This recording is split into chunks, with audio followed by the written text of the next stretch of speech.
acknowledgement of facility. So that this money will be accountable.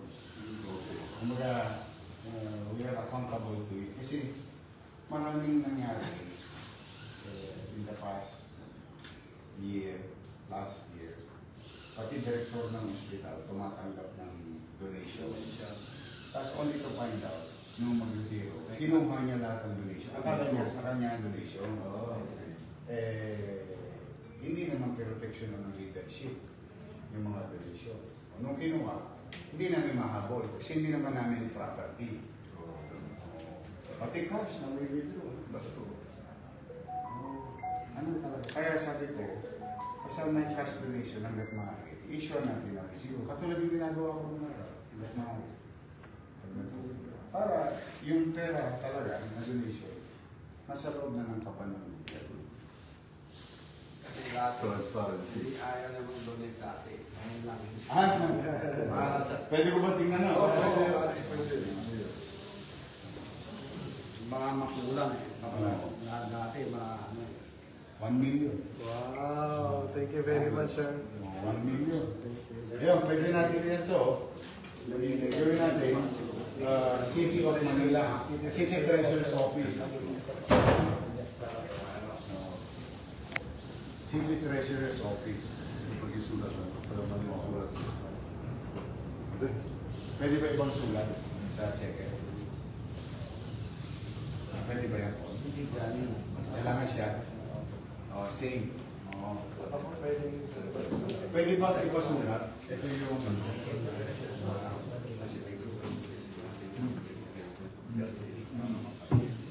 Hindi. Pare, pwede ba mag-isuyo? Pwede ba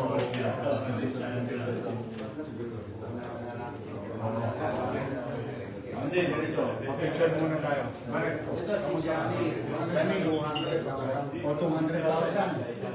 Pabigyan yung resibo kay, thank you. 200,000. Thank you very much. Basta bibigyan kayo ng resibo na. Pwede ba tayo pa-picture?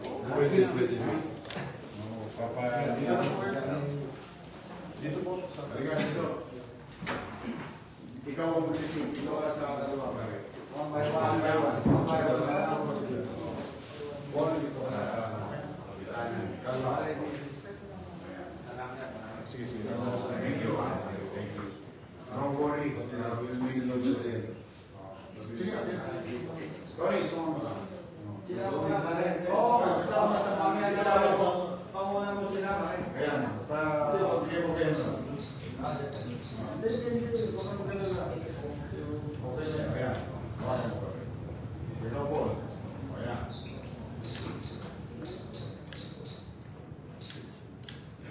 Thank you. Masana yung sige dyan. Toys. Bibigay sa secretary.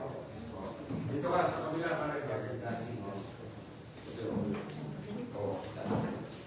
Halika po. Wala mo. Pero mo yan eh. Pagpapalong mo na ako sa City Hall na uyan. Thank you.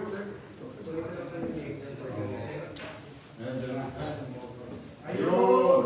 Thank you. Thank you. Thank you very much.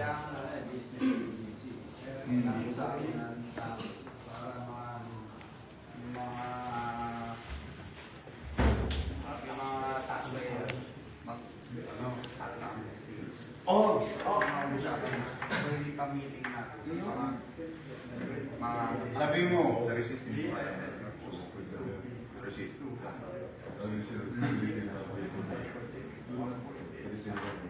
Good. Kasi nag-issue ako ng tax amnesty.